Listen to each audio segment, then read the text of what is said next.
Xaguxarra eta erbinudeak. Bazen behin, lurrera erori zen xaguxar bat, eta han zegoen erbinude batek harrapatu zuen.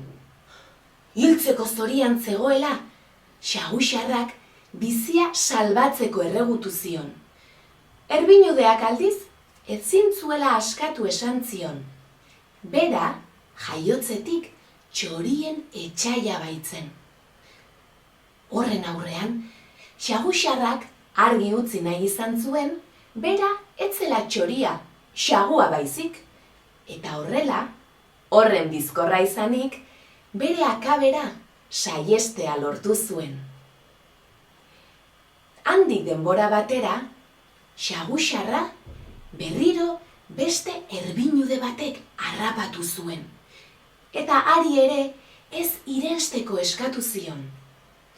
Erbinudeak ez esan zuen, arratoiak gorroto zituela jaiotzetik, eta ezin zuela alde egiten utzi. Xaguxarrak ordea erantzun zion, bera ez zela xagua, txoria baizik, eta berriro libratzea lortu zuen.